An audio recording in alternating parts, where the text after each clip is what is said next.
पण लोकांना हे माहीत नाही. आता पोस्टल बॅलेट्स आहेत, तुम्ही रिमोटली पण बॅलेट तुमचं कास्ट करू शकता. सो भरपूर इलेक्शन कमिशनने पण तसे ॲव्हेन्यूज क्रिएट केलेले आहेत. Exactly. You should explore them आणि फार गरजेचं आहे. नाही तर काही अर्थ नाही ना. म्हणजे तुम्ही इश्यूजवरती बोलायला सगळे पहिले तयार असतात, पण तुम्ही खरं मत मतदान करताय का ह्याचं ह्याचं कोणी काही बघत नाही. मी एक शो राईट. डिरेक्ट करणार आहे लवकरच. ॲक्च्युअली त्याची आम्ही कोविडच्या आधी अनाउन्समेंट केली, ट्रेलर लॉन्च वगैरे पण केला होता. वीर नावाचा स्वातंत्र्यवीर सावरकरांच्या आयुष्यावरचा एक स्टेज शो, ग्रँड, एका वेगळ्या फॉर्मॅटमध्ये. कॅमेरा कुठे आहे, काय आहे, याचा विचार न करता काम करतो. म्हणजे मी स्टेजवर असल्यासारखंच काम करतो. वाव.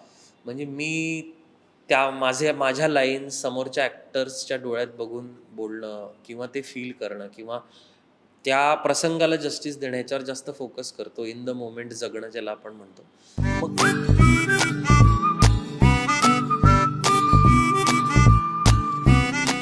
नमस्कार, मी रसिका शिंदे आणि अनफिल्टर्ड गप्पा विथ कलाकारच्या आजच्या भागामध्ये तुमचं खूप खूप स्वागत. आज पुन्हा एकदा एक नवा कलाकार घेऊन आली आहे. सगळ्यांचा लाडका अभिनेता आरोह वेलणकर आज आपल्यासोबत आहे आणि खूप गप्पा मारायच्यात. मुळात अनफिल्टर्ड गप्पा विथ कलाकारचं माझं मी थॉट अनफिल्टर्डच माणूस आहे रसिका. ते तुझ्या लुकवरून पण दिसतंय मला. सो तू विचार. मुळात तो थॉट होता की तुमचे म्हणजे obviously being a artist, being a कलाकार, खूप किस्से घडत असतील आयुष्यात. तर मुळात माझा स्वतःचा मोटो हा आहे की लोकांना तुमच्या आयुष्यात घडणारे किस्से किती एक नॉर्मल, म्हणजे आम्ही तुम्हाला पाहताना की अरे कलाकार, पण तुम्ही पण एक सामान्य माणूस आहात. सो आमच्यासारखंच आयुष्य असेल, सो तेच आयुष्य कसं आहे हे जाणून घ्यायचं आहे. सो फर्स्ट थिंग फर्स्ट की इंजिनियर आहेस, मेकॅनिकल इंजिनिअरिंग केलं आहे. मग सगळे म्हणजे मोस्ट ऑफ द टाईम मी ज्या ज्या कलाकारांचं बघितलं की इधर इंजिनियर और समथिंग आणि अभिनेता. वाय अभिनय हे एक क्षेत्र आहे का म्हणजे? काय नाही अगं, आपण म्हणजे कसं आहे, नदीसारखं असतं आयुष्य. आपण त्याच्यात पोहायला म्हणजे उडी मारायची आणि नंतर जस्ट प्रवाहाबरोबर वाहत जायचं, तसं काहीसं आहे ते. काहीच प्लॅन नव्हता माझा. म्हणजे मी म्हणजे माझी जनरेशनच मी म्हणेन की हम्म. आत्ता कसं आहे, माझा मुलगा असेल किंवा माझ्यापेक्षा एक जनरेशन जी लहान आहे, त्यांना बऱ्यापैकी क्लॅरिटी आहे आयुष्यात इन जनरल ऍक्च्युली मला त्यांचं. काय करायचंय. हां, हो. काय करायचं काय नाही वगैरे. तर मी तर चाचपडतच होतो. मी अगदी 18, 19, 20 वर्षापर्यंत मी फिगर आउटच करत होतो, की काय करायचं, कसं करायचं, काय. मग मग त्यावेळेला काय ग्रोइंग अप आयदर डॉक्टर हो, इंजिनियर हो, लॉयर हो, म्हणजे असे काही ठरलेलेच काही स्ट्रीम्स होत्या 5-6 दारं ऍक्च्युली. होती. मला आर्किओलॉजी शिकायचं आहे वगैरे, ही काही स्पेस नव्हती. म्हणजे मला ते माहीत पण नव्हतं म्हणजे मुळात, की मला हे काय आवडतंय, मी काय करायला पाहिजे, काय नाही. वडील म्हणाले, "IITचा क्लास लाव." IITचा क्लास लावला. मग ती एंट्रन्स दिली. त्याच्यामध्ये नाही झालं. मग त्या AIEEE आणि या बाकीच्या स्कोर्समधनं MITत ॲडमिशन मिळाली. मग इंजिनिअरिंग. पण इंजिनिअरिंगला गेलो तेव्हा एक नक्की होतं, की इंजिनिअरिंग असं करायचं नाही आयुष्यात. पण काय करायचं हेच माहीत नाही. मग डिग्री घेऊया किमान. हो, कारण काय की घरनं तसे मिडल क्लासच ना, म्हणजे असं काही नाही. आत्ता मागच्या काही वर्षांमुळे बिझनेसमुळे थोडासा आमचं मी म्हणेन की आमच्याकडे जरा आलेत, मी म्हणेन थोडे पैसे. पण तेव्हा माझ्या वडिलांनी जस्ट बिझनेस चालू केला होता जॉब सोडून. आणि अ, काय म्हणजे एकदम टिपिकल. आजही आम्ही मध्यमवर्गीयच आहोत, पण म्हणजे तेव्हा अजून थोडे मी म्हणेन की मध्यमवर्गीय होतो. आणि सो काय नव्हतं तेव्हा. फर्स्ट इयरला असताना एक्सप्लोर केलं खूप स्वतःला. हे पण करून बघू, ते पण करून बघू. मग एक्स्ट्रा करिक्युलर, को करिक्युलर ॲक्टिव्हिटीज, व्हॉलंटिअरिंग, हे ते सगळंच केलं. आणि मग तिकडे आमच्या आर्ट सर्कलमध्ये तेव्हा MIT कॉलेजच्या आमच्या आर्ट सर्कलमध्ये एक ओपनिंग होती. सो मग तिकडे मी रुजू झालो. तिकडे मग काम करता करता 3-4 वर्षात मग ॲक्टिंग, मला त्याच्यात जेन्युइन खूप इंटरेस्ट तयार झाला. डेव्हलप झालं. टू अ पॉइंट व्हेअर मला असं वाटायला लागलं की मला हेच करायचं आहे. म्हणजे मी एकदा सरांना भांडता भांडता बोललो पण होतो कॉलेजमध्ये, की कसं होतं, इंजिनिअरिंग प्रोफेशनल कोर्स आहे. हो. तिकडे एक्स्ट्रा करिक्युलर्सला आता थोडं आहे जास्त, एस्पेशली ऑटोनॉमस युनिव्हर्सिटीजमध्ये किंवा इन जनरलच थोडं लोक देतात वेटेज. पण तेव्हा माझ्या वेळेला 15 वर्षापूर्वी काही फार व्हॅल्यू नव्हती. इन द सेन्स लोक जे एक्स्ट्रा करिक्युलर्स खूप करायचे ॲक्टिव्हिटीज किंवा आता नाट्यमंडळ किंवा हे, they used to look down upon us. म्हणजे त्यांना असं वाटायचं की अरे हा काय करतोय, इंजिनिअरिंग करायचं सोडून याचं काय चाललंय. बरोबर. सो ते फार काही सपोर्ट नाही करायचे तेव्हा. एकदा भांडता भांडता सरांना मी असं म्हटलं होतं, sir me side by side engineering करतोय. तर मग ते साईड बाय साईड इंजिनिअरिंग करतो. मग मी अभ्यास पण केला, नाही असं नाही. मला डिस्टिंक्शन आहे इंजिनिअरिंगला वाव. आणि ऑप्शनच नव्हता. कारण दुसरं काही नाही ना, प्लॅन बी काहीच नव्हता. हो. प्लॅन ए पण तेव्हा फिक्स नव्हता, प्लॅन बी पण काहीच नव्हता. सो एज्युकेशन आणि पहिल्यापासून आणि नोकरी. सांगितलंच होतं एक्झॅक्टली. घरच्यांनी की तू शिकलास तरच तुला फ्युचर आहे, आमच्याकडे बरोबर. तसं द्यायला तुला काहीच नाही. त्यामुळे मग ते इंजिनिअरिंग करता करता हे झालं. आणि त्याच्यात मला शेवटची माझी म्हणजे बीईची 4 वर्ष आणि त्याच्यानंतर मास्टर्स पण मी ॲक्च्युली नाटकासाठी ॲडमिशन घेतली परत कॉलेजमध्ये. ओ. येस.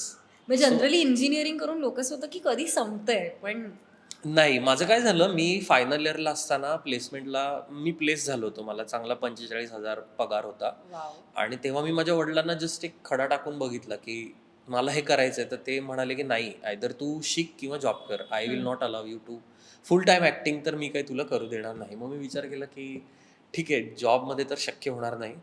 मग आपण अजून शिकू. म्हणजे शिकताना कसा अभ्यास कधी करायचा आपल्या हातात असतं ना. म्हणजे तुम्ही जसं मी 4 वर्ष इंजिनिअरिंग करत होतो. मी विचार केला, की तसंच अजून आपण 2-3 वर्ष करू शिकूया. शकू. हो. शिकता शिकता आपल्याला आपली आवड आपली कला हे करता येईल. आणि तेव्हा मला प्राइजेसही मिळत होते एकांकिका स्पर्धांमध्ये खूप. वाव. सो म्हणून मग मी एंट्रन्स देऊन गेट परत आमच्याच कॉलेजमध्ये मास्टर्सला ॲडमिशन घेतली, नाटक करता यावं म्हणून. वाव. आणि मग शेवटची म्हणजे मी म्हणेन 2010, 11, 12 आणि 13 बाहेरून 4 वर्ष भरपूर प्राइजेस मिळाले. त्याच्यानंतर 14 मध्ये रेगे. मग रेगे नंतर 14 ते 15 हे जे वर्ष होतं त्याच्यामध्ये जे अवॉर्ड्स मिळाले, रेगे सुपरहिट फिल्म बट होती. How Rege happen to you? तेच सांगतो मी, ह्या स्पर्धा हो. करायचो ना, एकांकिका स्पर्धा. तर मुंबईमध्ये एक मृगजळ नावाचा करंडक होता तेव्हा. त्या स्पर्धेला भरपूर इंडस्ट्रीतले लोक यायचे. आय थिंक ते विनय आपटे सर ऑर्गनाईज करायचे का सचिन खेडेकर सर ऑर्गनाईज करायचे. तर त्या स्पर्धेला मला ह्या लोकांनी, रवी जाधव सर असतील किंवा यांनी बघितलं होतं. आणि प्रवीण तरडे जे रेगेचे रायटर होते, ते तर पुरुषोत्तम दरवर्षी आजही मला वाटतं बघतात. सो तिकडे त्यांनी मला बघितलेलं होतं आणि त्यांनी ऑडिशनला बोलवलं. ऑडिशन दिली. फायनलला मी आणि शशांक केतकर असे दोघं आम्ही होतो रेगेच्या रोलसाठी. आणि कशी ओके. गंमत असते बघ, की माझा हा फर्म बिलीफ आहे स्पेशली आमच्या क्षेत्रामध्ये, की तुमच्या वाट्याचं जे असतं ना, ते ते कोणी तुमच्यापासून काढून घेऊ शकत नाही. ते तुमच्याकडे ते येतं. येतच. म्हणजे शशांक त्यावेळेला एक सिरियल करत होता सामवरती. आय थिंक रंग माझा वेगळा, मला आठवत नाही एक्झॅक्टली. आणि मी तेव्हा काहीच नाही. मी अगदीच म्हणजे मला काहीच माहिती नव्हती. म्हणजे मी अगदी नाटक एकांकिकांमधनं आलेलो असा. तर शशांक त्या मानाने मी म्हणेन की थोडा एक्सपिरियन्स्ड होता. आणि फायनलला आम्ही दोघं होतो. पण त्यांनी मला सिलेक्ट केलं आणि मी रेगे केला. आणि त्याच वेळेला शशांकने होणार सून मी या घरची सिरियल घेतली. वाव. आणि ती पण केवढी हिट झाली. One of exactly. The biggest hits हो. टेलिव्हिजनवरची मागच्या काही 10-12 वर्षांमधली बघितली तर इट्स लाईक ह्यूज. हो. तर ते त्याचं ते झालं आणि माझं रेगे झालं. सो रेगे मग 2014 ते 15 मध्ये भरपूर अवॉर्ड्स वगैरे मिळाले. मग मी ठरवलं की मग माझ्या घरच्यांना पण थोडासा एक कॉन्फिडन्स आला कॉन्फिडन्स की आला किंवा मलाही त्यांना थोडं कन्व्हिन्स करता आलं की हे करून बघतो. आणि इंजिनिअरिंग होतंच म्हणजे तसंही. आणि वडिलांचा बिझनेसही तोपर्यंत बऱ्यापैकी थोडा सेट असं नाही म्हणणार, पण he was also doing fairly well. तर मग ठीक आहे, करून बघू. मग मी 4-5 वर्ष फुल टाईम त्याच्यात होतो. 2014 ते 2000 मी म्हणेन लॉकडाऊन 19. हो. 19 पर्यंत फुल मी पूर्ण वेळ तेवढंच केलं.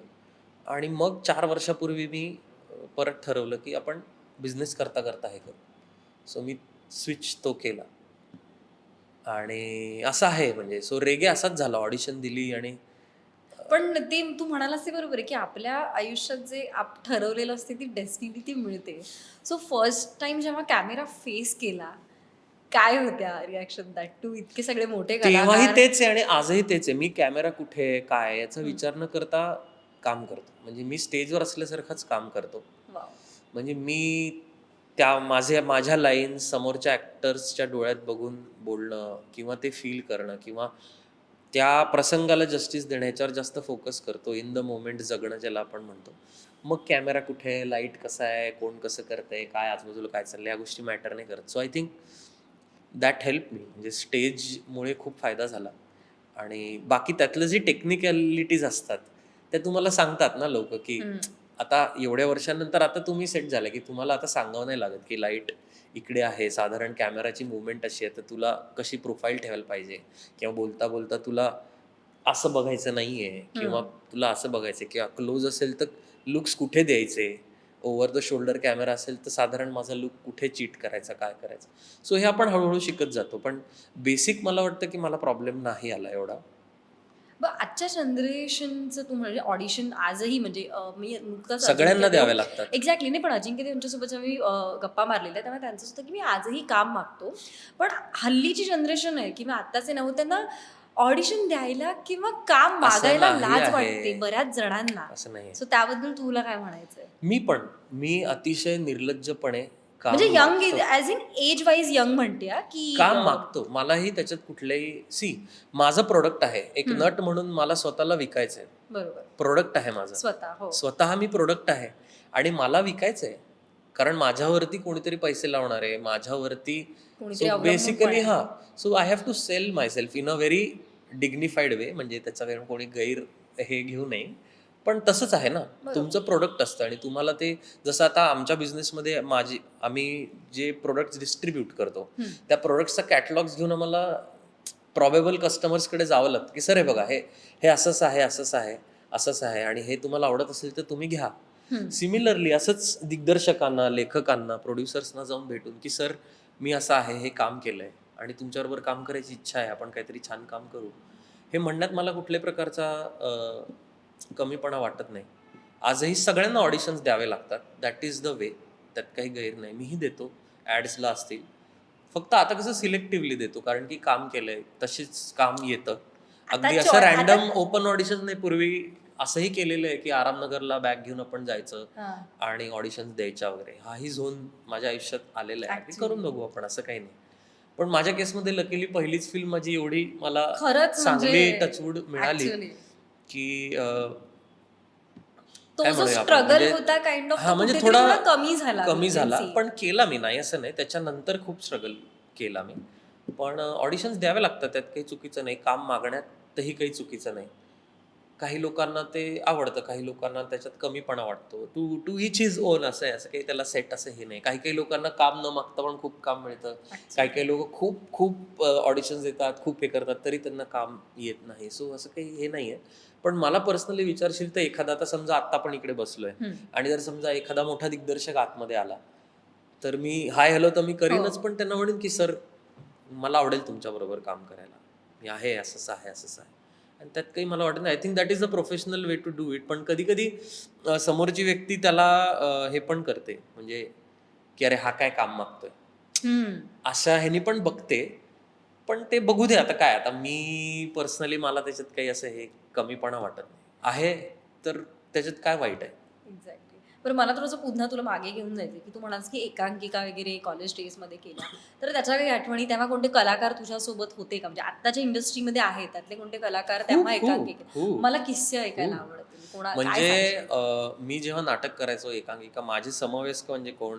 वैभव तत्ववादी, ओम हो. भूतकर, अभय महाजन, सगळे म्हणजे BMCC कॉलेजमधले पर्णपेठे, आलोक राजवाडे हे सगळे तेव्हा होते. वॉव! मग मला 1-2 बॅच ज्युनियर क्षितिज दाते, शिवराज वायचळ, ही विराजस कुलकर्णी वगैरे ही लोकं होती. ओके. आणि आम्ही जेव्हा कॉलेजच्या बाहेरून नाटकं करायचो तेव्हा हे सगळे आम्ही एकत्र काम केलंय. मी, क्षितिज दाते, ईशा केसकर, मधुरा देशपांडे, तन्वी कुलकर्णी, शिवानी रांगोळे, त्याच्यानंतर हे सगळी लोकं आम्ही एकत्र बसमधनं प्रवास करून नाटकाच्या एकांकिकांच्या स्पर्धांचे प्रयोग वगैरे हे सगळं केलेलं आहे आम्ही. मला किस्से फक्त ऐकायचे आहेत. काही लक्षात राहण्यासारखा किस्सा, एक्सपिरियन्सेस त्यामुळे तू म्हणा की आता जसं म्हणालास की बसने ट्रॅव्हल करून वी यूज्ड टू गो नाटक त्यासाठी. एक्सपिरियन्स असं काही नाही यार. प्रत्येक म्हणजे ते सांगू का, that is the best period of my life. 2000 जेव्हा मी नाटक एकांकिका करायचो, जेव्हा ही सगळी लोकं बरोबर होती. हं. कॉलेजमधनं असताना आमचा ग्रुप होता. कॉलेजच्या बाहेरनं हे सगळे लोक असायचे. म्हणजे आम्ही कॉलेजमधनं करायचो तेव्हा कम्पीट करायचो. बाहेरून करताना आम्ही मित्र होतो. हं. सो अशी एक आठवण काय सांगू मी, खूप आहेत म्हणजे रात्री अपरात्री बसचे प्रवास. एकदा आमची बस एक्सप्रेस हायवेवरती टायर फुटलं होतं रात्री सगळे आम्ही. तेव्हा ईशा वगैरे पण सगळे होते. एकदा आमचा इकडे ॲक्सिडेंट झाला होता नवी मुंबईपाशी. तेव्हा कसं आम्ही काय? कसं काय दारू पिऊन आला होता आमचा. ड्रायव्हर. नाटकाची बस भाड्याने हां, ओके. असते ना ती. हो. आम्ही रेंट करायचो. हां. तो दारू पिऊन गाडी चालवत होता आणि कंप्लीट बंदच पडली बस म्हणजे. आणि मग ती हायवेवरनं रिव्हर्समध्ये जायला लागली. मग आम्ही अक्षरशः खिडकीतनं उतरलो काही. मी तेव्हा एकदम असा बारीक होतो. तर मी आणि आम्ही काही 3-4 लोकं हायवेवर उतरून चेन करून ट्रॅफिक थांबवला. त्याला उतरवलं. मग माझ्या मित्रांनी बस ॲक्च्युअल हातात घेतली. ओह! रिव्हर्समध्ये साईडला घेतली. खूप अशा वेगवेगळ्या खूप आठवणी आहेत. किंवा ज्या स्पर्धा आम्ही जिंकलो तेव्हा हं. मुंबई पुणे टशन खूप होती. तेव्हा एक्झॅक्टली. मुंबईतून नाटकं करणारे कोण होते? अद्वैत दादरकर, निनाद लिमये होता, लिहायला अंबर हडप, गणेश पंडित, त्यांची नाटकं असायची. प्रथमेश परब, भाग्यश्री, आपली बीपी मध्ये कोण होती ऍक्टर? भाग्यश्रीच ना नाव हो तिचं? हो. हा, भाग्यश्री भाग्यश्री. लिमये नाही, ती जोशी का? दुसरी. भाग्यश्री जोशी आडनाव आहे का तिचं? मला एक्झॅक्टली लक्षात मला नाही नाव. आडनाव नाही लक्षात, पण पण एनिवेज तो भाग्यश्री. त्यांचा ग्रुप हो. असायचा आणि आमच्यात खूप टशन असायची तेव्हा, कारण आम्ही पुण्यात नाही यायचो तेव्हा. मुंबई पुणे मुंबई आणि एक आजही एक आहे. काळ असा झालेला तेव्हा की हा. INT ला जे नाटक जिंकायचं ते फक्त INT ला जिंकायचं हा. आणि मग बाकी सगळ्या स्पर्धांमध्ये आम्ही पहिले यायचो. सो ओ. 2010, 11, 12 सवाई आणि एकंदर बाकीच्या मुंबईतल्या आणि महाराष्ट्रातल्या ज्या ओपन स्पर्धा होत्या त्याच्यामध्ये खूपच टशन असायची. मग आत्ता आत्ता म्हणजे आता ह्या सगळ्या स्पर्धा थोड्या कशा झाल्यात तुला काय मी वाटतं? मागची 5-6 वर्ष स्पर्धा फॉलो नाही केलेल्या, टू बी व्हेरी मन ऑनेस्ट. नाही होत म्हणजे. होतं, मला खूप त्रास होतो ऍक्च्युली, म्हणून मी जात नाही, कारण मी खूप मिस करतो ते. जेव्हा मी एखादं नाटक बघतो ना, आता मी शेवटचं नाटक करून 3-3.5 वर्ष झाली, सो मी जरा आतून असं तुंबलोय, to be very honest. I am dying to go on stage. त्यामुळे मी नाटकाला गेलो की मला एन्जॉय तर मी करतोच, पण कुठेतरी मला वाईट पण वाटतं आणि मला त्रास पण होतो की अरे मी आत्ता नाटक नाही करत आहे. सो शेवटचं आय थिंक आत्ता सवाईचा एक चतुरंगाचा महोत्सव झाला होता 2-3 महिन्यापूर्वी. त्यांनी त्यांच्या स्पर्धेमधले 2-3 एकांकिका केल्या. मस्त होत्या एकांकिका त्या, मजा आली मला बघून. सो मी स्पर्धा फॉलो नाही करत आहे आत्ता. सो मला फिरू द्या पुरुषोत्तम, सवाई, INT वगैरे ह्याच्यामध्ये एक्झॅक्टली ट्रेंड काय आहे, हम्म. कशी नाटकं होत आहेत, कोण जिंकतंय काय वगैरे मला माहित नाहीये. पण आय डोंट नो, बघायला हरकत नाही पुढच्या वर्षी सवाईला तर तू कदाचित. आत्ताच म्हणालास की मुंबई पुणे मुंबई ही टशन तेव्हा होती, आत्ताही आहे. नाही का पण आता ती टशन अशी कमी नाही, झाली आता आहे. आता आता टशन आपण नसते आता. मॅच्युअर झालोय, मे बी ऑडियन्स पण मॅच्युअर तुम्ही झालंय आणि सगळं इंडस्ट्री मॅच्युअर झाली. वी कॅन नाही नाही, से दॅट. इंडस्ट्रीमध्ये तर मजा असते. आता कोणीही टशन मध्ये नसतं, आता सगळे मित्र आहेत. आता सगळे एकमेकांशी छान, म्हणजे जेव्हा तुम्ही कॉम्पीट करता तेव्हा तुम्ही कॉम्पीट करत असता. ते एकदा कट झालं की त्याच्यातनं बाहेर गेलात की मग युअर कलिग्स, युअर, असं काही आता कोणामध्येच नसतं म्हणजे. बरं, मे महिन्याची सुट्टी सध्या सुरू आहे. मला तुझ्या बालपणी जायचंय की हवंस तुझी मे महिन्याची सुट्टी कशी असायची? आरोह वेलणकर बालपणी कसा होता? हे हे हे हे आज कळलं काही पाहिजे. वेगळा नव्हता, नॉर्मल होतो मी. तू शांत होतास जसे की मस्तीखोर? शाळेमध्ये मस्तीखोर होतो मी, पण इन जनरल शांत आहे मी. असं खूप घरी घरच्यांना शाळेत खूप मस्तीखोर त्रास आणि दिला, इन जनरल शांत, हे म्हणजे कळत नाही. मित्रमैत्रिणींमध्ये किंवा शाळेमध्ये वगैरे हा. मस्तीखोर इन द सेन्स मी काही खूप खोड्या वगैरे काढायचो असतलं नाही, पण टॉकेटिव्ह खूप होतो मी, बोलायचो खूप. आणि दंगामस्ती कधी एवढी फार नाही केली, पण कंप्लेंट्स टॉकेटिव्ह घरी खूप नाही होतो. गेल्या? नाही, एवढ्या नाही. तसं शांत होतो मी. पण मे महिन्याच्या सुट्टीत मोस्टली माझ्या दोन्ही आत्या म्हणजे आर्मीत असल्यामुळे ना, त्यांची अशी कोणी जम्मू, कधी दिल्ली असे पोस्टिंग असायचे. तर हम्म. मला ज्या माझ्या समर हॉलिडेजच्या आठवणी आहेत त्या ट्रॅव्हलिंगच्याच आहेत, की वाव, आत्याकडे जाऊन मला आम्ही ऐकायला आवडतील. काय करायचं? जम्मूला, मी कित्येक वर्ष, ऑलमोस्ट मला वाटतं 5-6 वर्ष उन्हाळ्याच्या सुट्टीत एक एक दीड महिना आम्ही जम्मूला जायचो. वाव.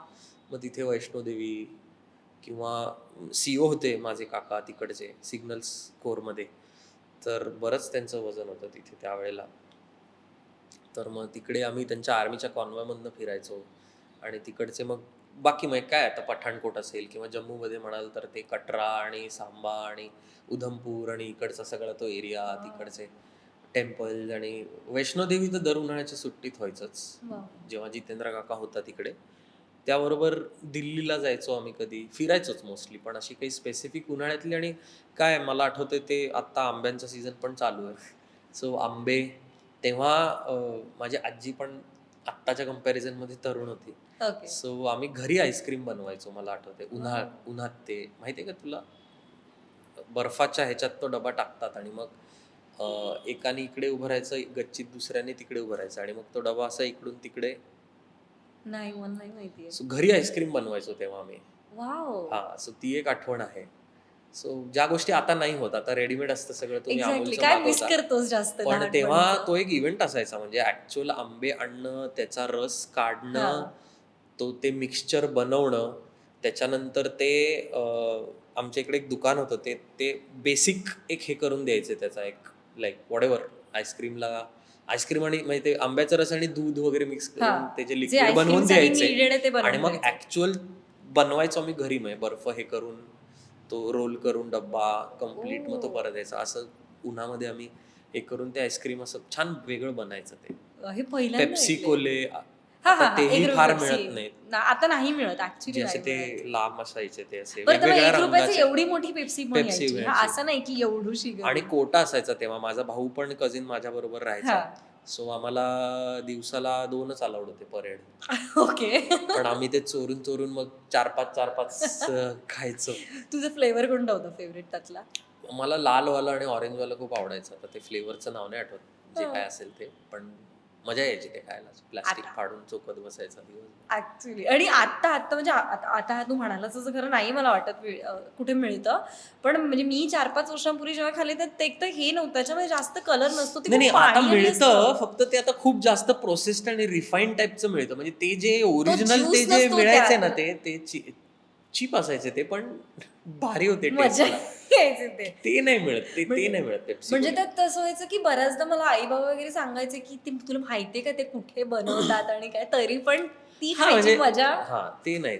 ही सो खूप अशा वेगळी काही होती. खूप काही आठवणी येतात. केबल टीव्ही नव्हता तेव्हा.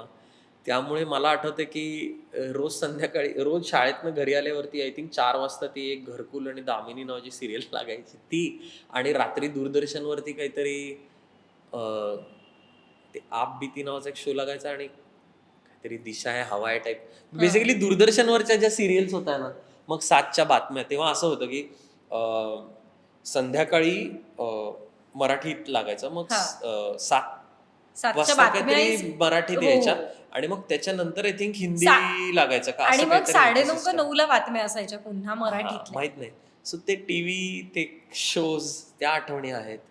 आणि तेव्हा काही फोन बिन नाही, काही नाही. त्यामुळे तेव्हा मित्रांशी जास्त बोलणं, कनेक्ट बाहेर होतं. रस्त्यावरती खेळणं, एक्झॅक्टली. लगोरी खेळणं, ह्या सगळे लोखंड पाणी मैदानी वगैरे खेळ. असे हो. काही ठरलेले असे काही स्पेसिफिक डब्बा ऐसपैस आणि असे काही गेम्स तेव्हा मी स्टॉप अँड पार्टी. हां, म्हणजे हे व्हॉटएव्हर. मित्रांबरोबर खेळणं व्हायचं तेव्हा. आत क्रिकेट ॲक्चुअल मॅचेस म्हणजे ग्रुप ह्या कॉलनीतलं, त्या कॉलनीतलं हे वगैरे.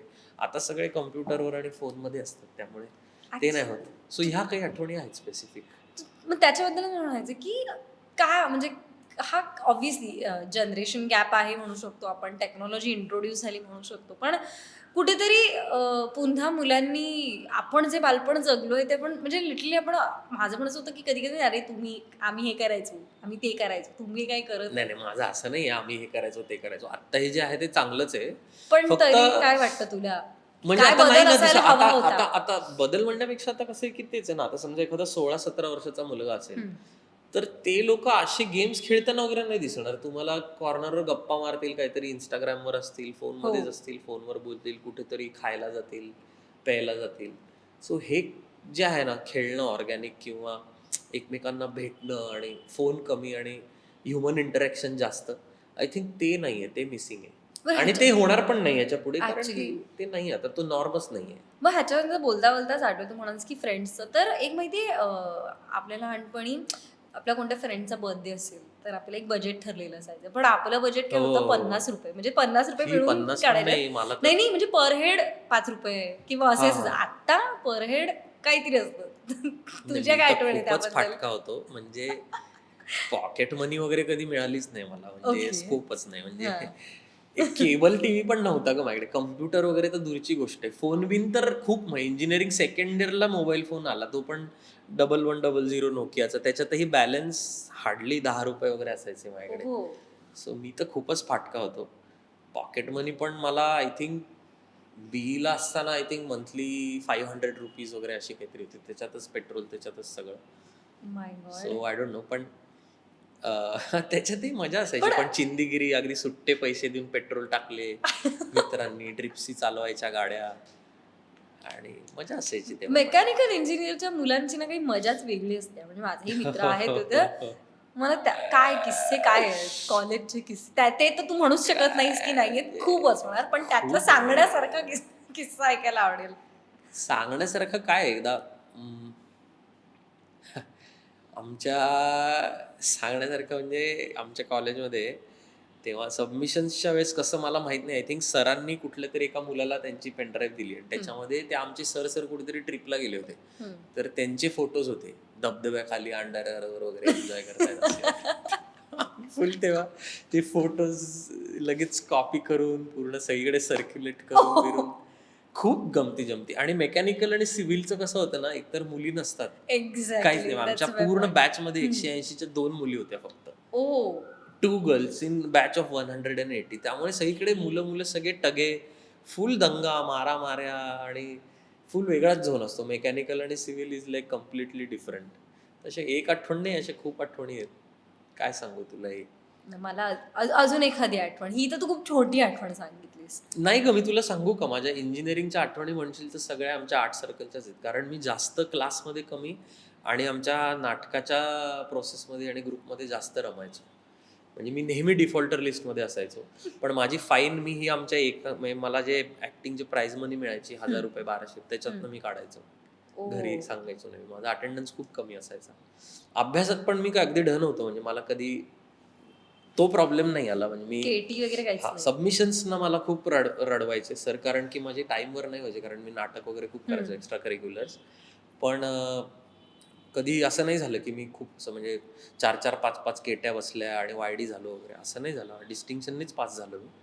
त्यामुळे थोडं मला पण सरांना फेस करताना की सर करतोय ना मी मला जे करायचंय ते. हा, म्हणजे प्रॉब्लेम काय आहे? मार्क्स असं तर नाही आहे ना की मी फेल होतोय, वायडी हा, मी होतोय अभ्यास करतोय. किंवा काहीतरी ड्रग्ज घेत बसलोय कुठेतरी जाऊन, वाया गेलोय, असं तर नाही ना. अभ्यास पण करतोय मी आणि मला जे आवडतं ते मी पण करतोय. पहिली एकांकिका कोणती होती तुझी?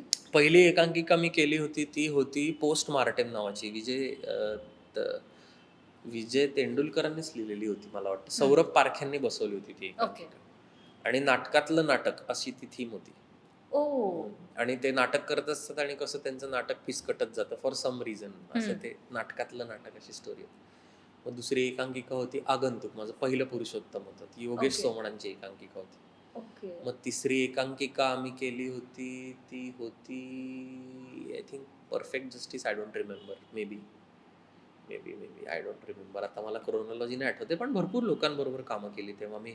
प्रवीण तरडे असतील, Girish Datar. I think Girish Datar has been very big influence. त्यांनी घडवलं मला ॲक्टर म्हणून गिरीशने.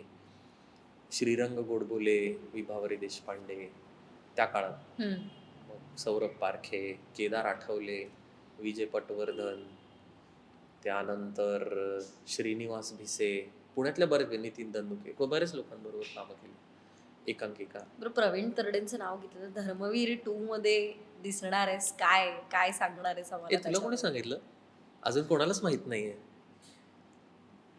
बरं ठीक आहे, धर्मवीर 2 मध्ये मी आहे. पण या सो काही नाही यार, Praveen sir is like full hearts. म्हणजे पहिली फिल्म त्यांच्याबरोबर मी माझी केली आणि मस्त माणूस आहे, मस्त त्याच्यानंतर मग लेखक आहे, मस्त इतक्या दिग्दर्शक आहे. वर्षानंतर धर्मवीर, रेगे नंतर की हा, मध्ये म्हणजे काही वीर प्रोजेक्ट? दौडले सात नावाची फिल्म मी ऍक्टर्स म्हणून हो एकत्र हो केली हो. मागच्या वर्षी. ती पण खूप मोठी फिल्म आहे. सो त्याच्यात आम्ही ऍक्टर म्हणून काम केलं एकत्र. पण दिग्दर्शक आणि लेखक म्हणजे म्हणून रेगे नंतर डायरेक्ट आता धर्मवीर 2.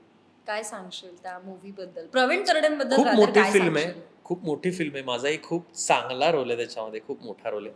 आणि प्रवीण सरांबद्दल काय सांगू मी तुला, म्हणजे he is a very unique person. Extremely talented. म्हणजे टॅलेंट, त्यांचं वाचन, त्यांचं कन्व्हिक्शन, त्यांचं बोलणं, त्यांची क्रिएटिव्हिटी ह्याला तोडच नाही. मेहनत, म्हणजे त्यांच्या इतकी मेहनती लोक मी खूप कमी बघितली आहेत, की जे अक्षरशः म्हणजे जीवाचं रान करून काम करतात. जेव्हा ते काम करतात तेव्हा ते ज्या पॅशनने फोकस्ड. काम करतात ना, त्याला तोड नाही. म्हणजे ते शिकण्यासारखं आहे. आणि काय सांगू, मला आवडतं त्यांचं लेखन आवडतं. आणि धर्मवीर 2 पण म्हणजे खूपच भारी झालेली फिल्म. काय आहे ती तुझं जेव्हा येईल कॅरेक्टर, तेव्हा. काही हिंट नाही देशील नाही, मी का? आता नाही सांगू शकत. ती खरं आत्ताच रिलीज होणार होती, पण थोडी आता ती हो, पोस्टपोन झालाय पोस्टपोन त्याचा झाली रिलीज. एक्झॅक्टली. पण जेव्हा येईल तेव्हा येईल तो. आता मला वाटतं बरोबर नाही होणार. मला प्रवीण सर फोन करून शिव्या देतील. अरे यारो, तुला कोणी सांगितलं होतं बोलायला? सेम ऍक्टिंग, तर सेम आवाज. बरं, मिमिक्री करतोस कोणाची? मिमिक्री आवडते? शाळेत असताना करायचो. हम्म. आवडते असं नाही, पण आता कधीतरी ऑर्गॅनिकली निघून गेलं तर निघून जातं. पण असं काही एवढं मी असा मिमिक्री करतो किंवा मला मिमिक्री करायला खूप आवडतं असं काही झोन नाही. पण तुझा आवडता असा ऍक्टर, हिंदीतला पण आणि मराठीतला पण, आणि ऍक्ट्रेस अशी कोण आहे, किंवा अशी क्रश सेलिब्रिटी कोण आहे? You can say that. मी आत्ता जुनं फर्निचर बघितला आणि त्यात महेश सरांचं काम मला प्रचंड आवडलेलं आहे. सो फारच भारी काम केलं महेश सरांनी. एक नंबर काम केलेलं आहे. आणि ते भारीच काम करतात, पण त्यांनी खूप भारी काम केलं. सो महेश सरांचं आत्ता जस्ट, कारण मी आत्ता 2 दिवसापूर्वी तो बघितलाय. ते खूप चांगलं काम केलं त्यांनी. आणि हिंदीमध्ये म्हणशील तर इरफान खान, हा. राजकुमार राव, ॲक्टिंग वाईज नवाजुद्दीन सिद्दीकी, राजकुमार राव. पर्सनॅलिटी म्हणशील तर सगळेच, म्हणजे तुमचे हे जे स्टार्स आहेत सगळे, रणबीर कपूर, म्हणजे पॅकेज लाईक हम्म. सगळंच, म्हणजे लुक्स, ॲक्टिंग आणि इन जनरलच एंटरटेनमेंट फुल. ओव्हरऑलच डान्स पण चांगला करतो, दिसतो पण चांगला, ॲक्टिंग पण चांगला करतो. सो आय थिंक पर्सनॅलिटी पण खूप सुंदर आहे.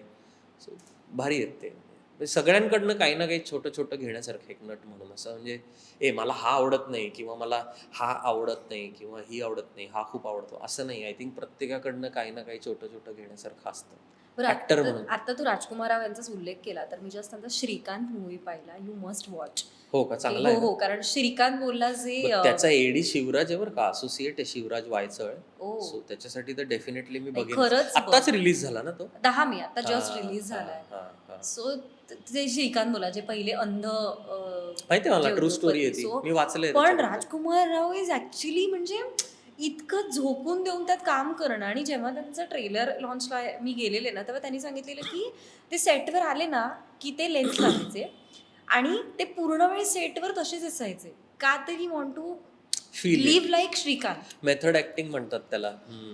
आहेत ना, पण ही इज टॅलेंटेड यार, नो डाऊट. खूप मस्त ॲक्टर आहेत, नो डाऊट अबाउट इट. बरं, वेडा तर मराठी चा तू उल्लेख केलास तर कधी येते फिल्म भेटायला? कारण लवकरच येईल, लवकरच मोठी येईल, फिल्म आहे. लवकरच येईल. खूप मोठी फिल्म आहे. आणि एक्सपिरियन्स कसा होता तुझी पहिली हो, ऐतिहासिक किंवा काय पहिली कसं? ऐतिहासिक, मांजरेकरांबरोबर डिरेक्टर म्हणून दुसरी, हो. ॲक्टर म्हणून पण दुसरी, रेगे रेगे त्यानंतर नंतर ही. ही एक्झॅक्टली. या सो आय थिंक मोठी फिल्म आहे. म्हणजे बिग बजेट म्हणतो ना आपण, लाईक बिग बजेट म्हणजे 450चा क्रू, रोज 100-120 घोडे, आणि लाईक हॉर्स रायडिंग, आणि ते तलवारी, आणि तो प्रोडक्शन सेट, आणि अक्षय कुमार आणि नवाब शाह, आणि आम्ही सगळे 7 लोक. So it's a big film. आणि लवकरच ती येईल, आय थिंक या वर्षाच्या शेवटी किंवा early next year. I think यायला हरकत नाही. अक्षय कुमार सोबतचं इंटरॅक्शन कसं होतं? अनफॉर्च्युनेटली जेव्हा अक्षयचे सीन्स झाले तेव्हा मी बिग बॉसच्या घरात होतो. ओ सो मी डायरेक्ट नाही सीन्स केले अक्षय ओके. कुमार सरांबरोबर. पण भेटलो त्यांना मी. त्या काळात एकदा भेट झाली होती आमची. पण चांगलं मस्त आहेत ते पण, व्हेरी डिसिप्लिन. आणि मराठीचा पण मला कौतुक वाटलं की ही वॉज ट्राईंग. म्हणजे ऑब्व्हियसली डब वगैरे पण करतीलच ते. पण पर्सनली एवढं इंटरॅक्शन नाही झालं माझं. पण मी त्यांना 1-2 वेळा भेटलोय असं ऑफ. म्हणजे वीर दौडले 7च्या व्यतिरिक्त. So I know it's a very nice guy. आणि बिझनेसमॅन म्हणून पण म्हणजे त्यांच्याकडनं खूप शिकण्यासारखं आहे. Business acumen is also very good. दुसरं डिसिप्लिन, फिटनेस खूपच भारी. बरं, बिग बॉसचा उल्लेख केलास तर मगाशी आपण म्हणताना जसं झालं की खूप बोललोय मी, पण नंतर एखादी गोष्ट मिस करतोस का त्या घरातली किंवा काहीच मिस करत नाही मी. काहीच अरे नाही. तो आत्ताचा जो लेटेस्ट सीझन होता ना, म्हणजे हा. ज्याच्यात मी होतो मागच्या वर्षी, तो जरा ट्रॉमॅटिक होता माझ्यासाठी पर्सनली. ओके. त्याच्या आधीचा सीझन होता ना, तो छान होता. म्हणजे त्याच्यातही भांडणं झाली, सगळं झालं, पर्सनल इक्वेशन्स तुटले जुडले. पण सीझन संपल्यानंतर ना एक लाईफ एक्सपिरियन्स छान काहीतरी आपण करून आलोय असा एक फील होता. तेव्हाही विड्रॉल्स होते, शो संपल्यानंतर त्रास तेव्हाही थोडासा झाला, जो कारण सायकोलॉजिकल हो, गेम आहे ना, हो, हो. 100 दिवस तुम्ही तिथे असता. तर पण पण तरी असा ट्रॉमा नव्हता. ह्या सीझनला जो मी राखी आणि हवाला सीझन होता किरण मानेवाला, त्याच्यात ट्रॉमा जास्त होता. म्हणजे की खूप जास्त वियर्ड झोन्स होते लोकांचे, आणि विचित्र होता जरा तो सीझन मला. त्यामुळे त्या सीझनबद्दल ट्रॉमाच जास्त आहे. आधीच्या सीझनबद्दल मेमरीज आहेत, या सीझनबद्दल मेमरीज अशा नाही आहेत. आणि त्याच्यावर मी इतकं बोललोय ना बिग बॉस बद्दल की म्हणजे बिग बॉस आता काय मी ह्याच्यावर वेगळं सांगू असं मला होतंय. सो तुला पर्सनली काही मला विचारायचं असेल की मला हे सांग, हे मला जाणून घ्यायचंय की म्हणजे सुरुवातीला हा प्रश्न होतो की ते खरं असतं का? तर खरं असतं. आता हे मी प्रत्येक वेळेला सांगतो खरं असतं. पण तुला काही स्पेसिफिक असं विचारायचं असेल मला तर विचार, मी तुला सांगेन. नाही, नको. तुला तुझं असं झालं की ट्रॉमेटाईज होतच ना खूप नाही, मी Big Boss. ट्रॉमाटाईज नाही होणार. मला असं आता झालं की अजून काय मी बिग बॉस विषयी बोलू. आता येणार आहे असं मी ऐकलंय हो, नवीन हो, सीझन हो. बिग बॉसचा. कास्टिंग सुरू आहे. सो बघूया काय होतं. It's a very brilliant show. Casting कसं होतं बरं? कास्टिंग बद्दल मला एक मला विचार. पण खरं तर माहित नाही. पण चॅनलची लोक बघत असतात कोण काय कुठे. कसं काय काय नाही काय ते इंटरव्ह्यूज घेतात sort of auditions okay. Personal आणि दे डिसाईड आहेत तर त्यांचं डिसाईड करण्याचे काय पॅरामीटर्स आहेत I don't know that is very secret it's actually proprietary ना तो शो IP ती एंडेमॉलची हो. आहे तर ते तसं सिक्रेटिव्हली काम त्यांचं चालतं पण ते ज्या प्रकारे शो कंडक्ट करतात कास्टिंग करतात रन करतात एडिट करून इट्स अ व्हेरी शिकण्यासारखं म्हणजे एखाद्याला जर म्हणजे प्रोडक्शन किंवा डिरेक्शन साईडनी बघायला गेलात तुम्ही ते कसं करतात तर it's a very nice learning experience even ॲक्टरसाठी पण एक लाईफ एक्सपिरियन्सच आहे तो हो. की नाहीतर तुम्हाला परत कधीच आयुष्यात म्हणजे ना भूतो ना भविष्यती असं आहे की म्हणजे हो. ते असं आहे की ते कधी तुम्ही क्रिएट नाही करू शकणार म्हणजे ठीक आहे चल मी ऍक्टर म्हणून काम करतो तर कधीतरी मला चान्स आहे की असा एखादा रोल करायला मिळेल हा.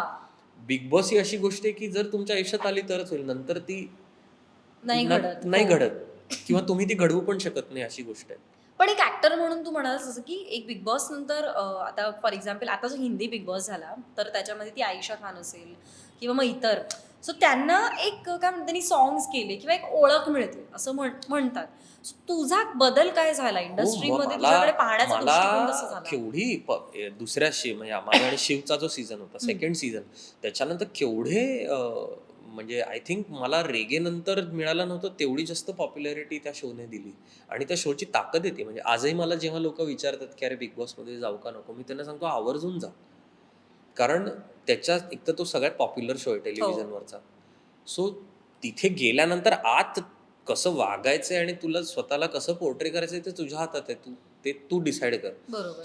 पण त्याची काय म्हणूया आपण तुला ग्रॅबिंग आयबॉल्स किंवा मी म्हणेन की पॉप्युलॅरिटी वाईज किंवा ह्या वाईज त्याला तोडच नाहीये ना त्या शोला जे आणि रेकॉग्निशन बिग बॉस तुम्हाला देतं हम्म.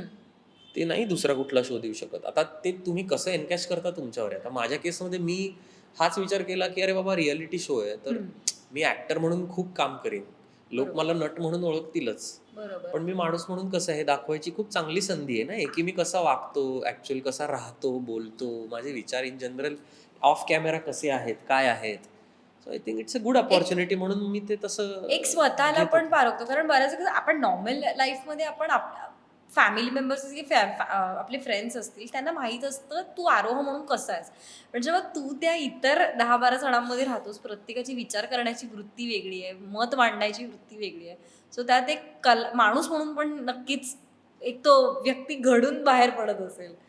बरं. कॉन्ट्रोवर्शियल झालो मी बिग बॉस नंतर आणि खूप माझ्या मतांना खूप किंमत आली ट्विटर वगैरे मी ट्विट टाकली की लगेच आता बिग लोकं- बॉस मधल्या या कलाकाराचं असं असं म्हणणं आहे वगैरे हो. असे आर्टिकल येतात जर काही भारी ट्विट वाटतं? केलं कधी काही नाही भारी वाटायचं काय आहे त्याच्यात हे बघ तुमच्या मताला जर प्रतिक्रिया येत असतील ना तर ही चांगलीच गोष्ट आहे एक पब्लिक फिगर म्हणून तुमच्या मताला जर किंमत असेल किंवा तुमचं मत जर कुठलं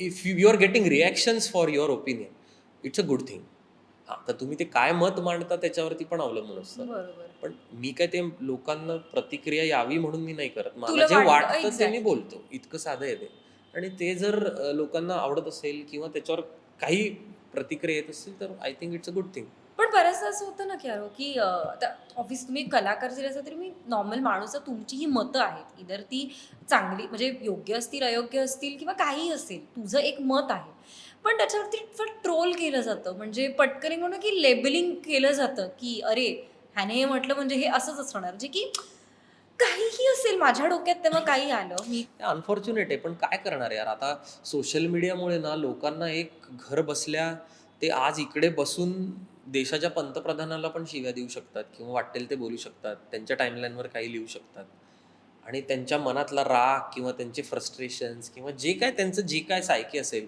त्याला एक मुक्त माध्यम मिळालंय त्याचा पुरेपूर वापर हे ट्रोल्स लोक करतात असं मला वाटतं तुला आलेला कोणता असा खूपदा आता मी ट्विटरवर तर फक्त राजकीय मतच मांडतो माझी हो आणि मी बोललो एक काही गोष्ट तर विरुद्ध साईडची लोक असतात ती ट्रोल करतातच खूप खूप ट्रोल करतात अगदी खूप मनसोक्त ट्रोल करतात पण मी कोणालाही ब्लॉक बिक करायच्या भानगडीत पडत नाही अगदीच जर कोणी खूपच म्हणजे काहीतरी वाईट एखादं शब्दात घाण किंवा- अगदी दर्जाचं काहीतरी बोलला तरच मी हे करतो पण नाहीतर इन जनरली मी काही त्याला फार हे करत नाही आणि मला त्याने काही फरक पण काही पडत नाही थ्रेट्स वगैरे कारण कधी मी आले? स्वतःला सांगितलेलं आहे की ह्या मीडियम वरती you have to be ready for this तू बरोबर. जर कोणाची बाजू घेत असशील तर यू शुड बी रेडी. म्हणजे राजकीय मत मांडत असशील तर मग तुला त्याचं हे ट्रोलिंग वगैरे होणार. यू हॅव हो. To be ready for that.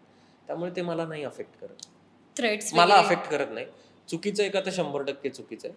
पण ती रियालिटी आहे. आज आपण बरोबर. सोशल मीडियावर जगतोय, ते काही करू शकत नाही. हा म्हणजे असं नाहीये ना की मी एक पब्लिक फिगर आहे म्हणून मी व्यक्तच व्हायचं नाही, असं तर नाही होऊ शकत ना, कारण नाही तुझी ना. पर्सनल लाईफ एक वेगळी आणि तुझी मत असू, कारण आम्ही जेव्हा तुला आरोह वेलणकर म्हणून पाहतो तेव्हा तू एक माणूस म्हणून वेगळा आहेस आणि तू त्या भूमिकेसाठी एक कलाकार म्हणून वेगळा आहेस.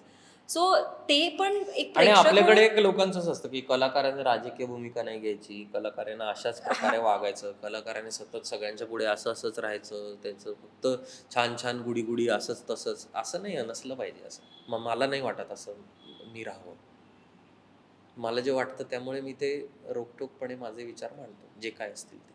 ऍक्च्युली कारण बऱ्याचदा एक्झॅक्टली तेच, कारण व्यक्त झालं किंवा लोकांना तो घरी बसून तो टाइमपास असतो की ओके हा ह्याचं असं आहे ना, मग उगाच कोणत्या तरी मुळात ह्या अभिनेत्रींना पण किती त्यांच्या लुक्सवरून ट्रोल केलं जातं. हो हो, खूप प्रिया करतात. बापट असेल, सई घाणघाण तांबोळकर असेल. कमेंट्स पास करतात लोक. एक्झॅक्टली म्हणजे मुलींना तर खूपच त्रास देतात. मुलींना खूप त्रास देतात.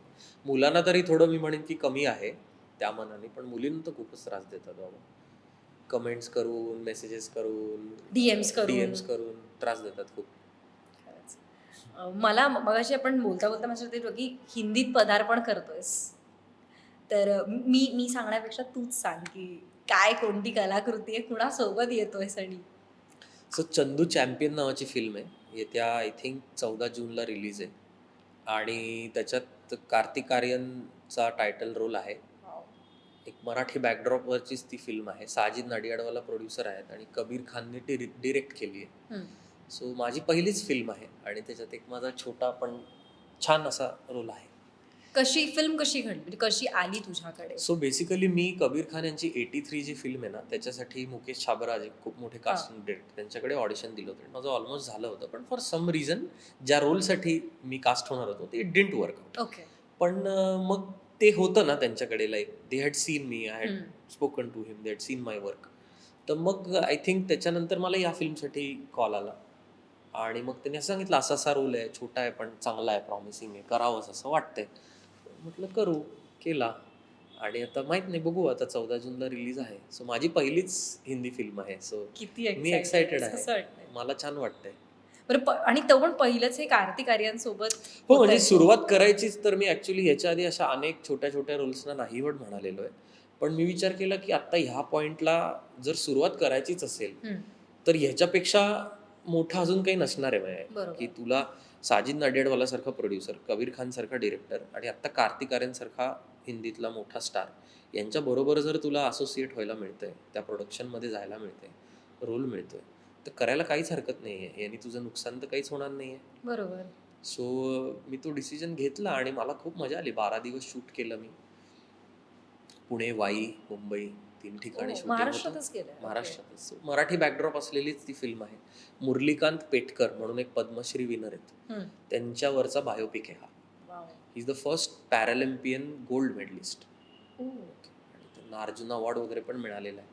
आणि खूपच इंटरेस्टिंग स्टोरी आहे ती. आय थिंक आत्ता ऑफिशियली त्यांनी अजून काही सुरुवात केलं नाही आहे. सो मी बोलणं बरोबर दिसणार नाही. एकदा ते सुरू झालं की कदाचित मी परत येईन, तुम्हाला विचार, मग मी तुला सगळं सांगू शकेन. बरं, अभिनय क्षेत्रात आहेसच, हिंदीतही येतोयस, डिरेक्शनकडे वळण्याचं मी एक किंवा शो काय? डिरेक्ट करणार आहे लवकरच. ॲक्च्युली त्याची आम्ही कोविडच्या आधी अनाउन्समेंट केली, ट्रेलर लॉन्च वगैरे पण केला होता. वीर नावाचा, स्वातंत्र्यवीर सावरकरांच्या आयुष्यावरचा एक स्टेज शो, ग्रँड, एका वेगळ्या फॉर्मॅटमध्ये. Okay. So basically like a film but on stage. So ते एक प्रोजेक्ट आहे माझं. फक्त मला तो वेळ आणि एक कोणीतरी चांगला प्रोड्युसर जो आधी होता, आता हां. सध्याला तो प्रोजेक्ट ओपन आहे. पण ते होईल. मला वेळ जेव्हा मिळेल, अशी एक विंडो मला मिळेल, तेव्हा मी या सगळ्या गोष्टी सॉर्ट आउट करेन. आणि कोण साकारणार आहे सावरकरांची आता भूमिका? तेव्हा निखिल राऊत होता. ओके. आता माहित नाही, बघू. आता वाव. त्याला झाली 3 वर्ष, कारण की नंतर लॉकडाऊन मधली 2.5 वर्ष तर काय म्हणजे ती विचारायचंच काउंटच नाही, होत नाही काढून तसं टाक. झालंय. सो जाऊ दे. तू काय केलंस त्या पिरियडमध्ये? लॉकडाऊनमध्ये मी एक झीवरची टेलिव्हिजनची ही केली, सिरियल केली, लाडाची मी लेखक नावाची. मी भरपूर वाचलं, सिरीज बघितल्या, मी लिहायचा प्रयत्न केला. त्याच्यानंतर फनरल शूट केला मी, ज्याला नॅशनल अवॉर्ड मिळाला हो. मागच्या मागच्या वर्षी. सो पहिलाच नॅशनल अवॉर्ड विनिंग फिल्म आहे माझी ती. सो अजून काय केलं मी, हे 2 मेजर हेच केलं. सिरियल 1 वर्षभर सिरियल करत होतो आणि त्यानंतर फनरल केली. Bigg Boss Bigg Boss 2019 end, lockdown आणि नंतर लगेच परत त्याच्यानंतरचा Bigg Boss. So 2 season Bigg Boss, आधी नंतर मध्ये एक फिल्म आणि एक टीव्ही शो आणि बाकी बघणं, वाचन, बिझनेस. बरं, जाता जाता मला तुला एक विचारायचं होतं की तुझा लाईफ मंत्र काय आहे? माझा लाईफ मंत्र आत्ताच्या स्टेजला हा आहे की कुठल्याही गोष्टीचा विचार न करता मेहनत करा बस. आणि झोकून द्या. शॉर्ट टर्म गोल सेट करा, लॉंग टर्म गोल सेट करा अँड जस्ट झोकून द्या. बाकी सगळं व्यवस्थित होतं, मग काही प्रॉब्लेम नाही. आणि एक विचारायचं होतं की कोणत्या दिग्दर्शकासोबत मराठी हिंदीतले काम करायची इच्छा आणि कोणता एक रोल आहे की जो करायचाच आहे आणि कोणत्या रोलवरती कला असं काही लिमिटेशन नाही. मला ओके. कुठलाही रोल जो मला चॅलेंजिंग वाटेल, ज्याला चांगलं त्या स्क्रिप्टमध्ये स्थान असेल, हम्म. लीड रोल्स किंवा चांगले रोल्स, हे मला चालतील. असं काही हा रोल मला करायचा आहे वगैरे असं काही नाही. पण दिग्दर्शक म्हणशील मराठीमध्ये खूप आहेत आता, ज्यांच्याबरोबर मी कामं केली नाही आहे त्यांची नावं सांगतो. कारण प्रवीण सरांबरोबर मी केलं आहे, महेश सरांबरोबर मी केलं आहे, अभिजित पानसेंबरोबर मी केलं आहे. म्हणजे तू मराठीतले जे मोठे आहेत त्यांच्यासोबत ऑलरेडी नाही, काम पण केलं. मला परेश मोकाशी झाला, त्याच्यानंतर समीर विद्वंस, त्याच्यानंतर हेमंत डोमे, त्याच्यानंतर नागराज मंजुळे, त्याच्यानंतर खूप आहेत. म्हणजे लिस्ट अशी मोठी असं एक कोणी नाही आहे, पण ज्यांच्याबरोबर मी कामं केली नाही आहेत. मग मकरंद माने असतील, त्याच्यानंतर भरपूर आहेत, शिवाजी आणि लोटन पाटील असतील, भरपूर आहेत लोक. म्हणजे हिंदीत? अशी एक लिस्ट आहे. अशीच हिंदीमध्ये पण लिस्ट आहे, असं एक कोणी नाही. पण आता कबीर खान यांच्यासोबत मी केलं, तर पुढची संजय लीला बन्सालींबरोबर करायला आवडेल. So sweet. मोठी स्वप्न बघायची ना, स्वप्न मोठी बघायची. पूर्ण होतात ती. कारण तू जे मगाशी म्हणाला नसतं की 83 साठी केलेलो पण हे मिळालं. सो मी ती कनेक्ट केलं की तू शशांकडे की त्याला एक वेगळं पण मिळालं कबीर तुझं. सरांचं एक कौतुक आहे की हा. ते त्यांचे त्यांच्या लक्षात असतं बरोबर. म्हणजे तू बघशील तर आता ह्या फिल्ममध्ये पण खूप मराठी आर्टिस्ट असे आहेत की जे तुम्हाला त्यांच्या आधीच्या फिल्म्समध्ये पण दिसतील. सो ते त्यांच्या आर्टिस्टना धरून असतात आणि खूपच भारी डिरेक्टर आहे. आणि अलीकडे म्हणजे बराच हे झालंय रे की हिंदीमध्ये मुळात एक तर लँग्वेज बॅरियर राहिलं नाहीये. नाही कारण नाही नाही, आता काहीच बरेचसे नाही. कलाकार वेगवेगळ्या भाषांमध्ये हो, कामं हो, करतायत. हो. सो दॅट अक्षय पण इनफॅक्ट मराठी कलाकार तू आत्ता बघ ना, हम्म. आदित्य आपला आदिनाथ कोठारे असतील, सई तामणकर, अमृता खानविलकर यांनी आता किती हो, मेनस्ट्रीम चांगली प्रिया हिंदीतली कामं बापट. करतायत. प्रिया बापट सगळेच करतायत की, वैभव. मोठ्या मोठ्या प्रोजेक्ट्स हो, मध्ये चांगले कामं करतात. चांगल्या मोठ्या प्रोजेक्ट्स मध्ये कामं करतात आणि सगळे. आणि मी इनफॅक्ट श्रीकांत मूव्हीमध्ये भरत जाधव पण आहे. हो का? हो हो हो, मी त्यांचा एक छोटासा रोल आहे. मी पण बघतो, पण आता तू नाही, तू म्हणतेस. खरंच बघ तो मूवी. म्हणजे खूप इन्स्पायर करणारा आहे की त्यांची जर्नी म्हणजे वाचली आहे पण ती पाहताना. आणि तो खूप सिरियस इश्यू आहे. इफ यू सी, तो खूप सिरियस इश्यू आहे. पण तो ज्या पद्धतीने मांडलाय आणि ती ज्या पद्धतीने श्रीकांत त्यांची positivity through out movie carry केली आहे ना, ते खरंच बघण्यासारखं आहे. तसा 12th फेल खूप आवडला हो. मला. खूपच आवडला मला. खूपच म्हणजे खूपच आवडला मला. ती मेहनत आणि सावरकर मूवी पाहिलास की नाही? हो, बघितलं की. त्याबद्दल काय मत? अगदी काय जवळचा सांगशील? विषय. खूप आवडला मला आणि वाटत नव्हतं की रणदीप हुडांचं पहिलं डिरेक्टोरियल आहे. म्हणजे खूपच छान डिरेक्ट केली फिल्म त्यांनी आणि संयत वाटली मला. कुठेही ती अशी ओव्हरबोर्ड वाटली नाही, कारण तो विषय इतका कॉन्ट्रोव्हर्शियल आहे की, पण त्यांनी ती खूप छान हँडल केली असं वाटलं मला फिल्म. आणि उत्तम फिल्म बनवली आहे. ती एवढी चालली नाही, तर हो, त्याची म्हणजे कारणं best known to him. I think त्यांनी पोहोचवली नाही ती व्यवस्थित. पण फिल्म मला आवडली. कारण त्यात त्यांनी ज्या पद्धतीने स्वतःला फिजिकली पण ते तर ट्रान्सफॉर्मेशन तो केलंय, करतोच यार. ते तर तर तो प्रत्येक करतोच. मूवीत त्याचं ती खासियत आहे ती हो, त्याची हो. रणदीपची की तो खूप स्वतःला त्यात. ऍक्च्युली ती फिल्म आधी महेश सर डिरेक्ट करणार हो होते, हे पण सगळ्यांनाच माहिती हो आहे हो आता. हो. आणि महेश सरांकडनं पण तेच की काय लेवलला मेहनत करतो तो ऍक्टर, हे आम्हाला ते सांगायचे. सो ते खरंच खूप हे आहे, काय म्हणतात, घेण्यासारखं आहे. पण तू म्हणायचं की सावरकर जिव्हाळ्याचा तुझा विषय, तर मी आणि सगळेच एक्सायटेड आहेत की तू जे नवीन सावरकरांवर जी काही कलाकृती घेऊन येतोयस ती आय होप लवकर येऊ देत, लवकर हो ना, आम्हाला. मला पण ते करायचं आहे. फक्त सध्या एवढा वेळ मिळत नाही मला बिझनेस आणि बाकी सगळ्या म्हणजे ऍक्टिंग आणि ह्या सगळ्या धावपळीत. धावपळीत. कारण ते कसं आहे, वेळ घेऊन व्यवस्थित एक प्रॉपर त्याला एक 3-4 महिने मग ते मी तेवढंच करतोय तसं ते आहे कारण तो महत्वाचा विषय म्हणजे विषय. त्यात आणि मीच करणार आहे ना डिरेक्ट. जर मी करणार असलो तर मला ते फुल फोकस ठेवून मग Exactly. त्यावेळेला मला बाकीचे डिस्ट्रॅक्शन्स नको असतील. तर ते मला आता करीन मी, बघू लवकरच. Yes, तर छान वाटलं गप्पा मारून. नेक्स्ट तुझे 2-3 प्रोजेक्ट्स येत आहेत तेव्हा आपण बोलूच. आता थांबूया. जाता जाता प्रेक्षकांना काय सांगशील? काही नाही, मी एवढंच सांगेन, आत्ता लोकसभेच्या निवडणुका चालू आहेत. मतदानाला जा. मतदान आपला अधिकार आहे, फार गरजेचा आहे. एक तरुण म्हणून, एक कलाकार म्हणून मी सगळ्या तरुण भारतच्या प्रेक्षकांना आणि इन जनरल जे कोण हा इंटरव्ह्यू बघतील आणि जे नाही बघणार आहेत त्यांनाही मी अपील करीन की सध्या लोकसभेच्या निवडणुका चालू आहेत. विचारसरणी काही असू शकते, पण वोट करणं ॲब्सोल्युटली गरजेचं आहे. सो प्लीज सगळ्यांनी जेव्हा जेव्हा तुमच्या मतदारसंघात मतदान असेल, प्लीज आवर्जून जाऊन मत द्या. हे आपल्या देशाच्या दृष्टीने, महाराष्ट्राच्या दृष्टीने फार गरजेचं आहे.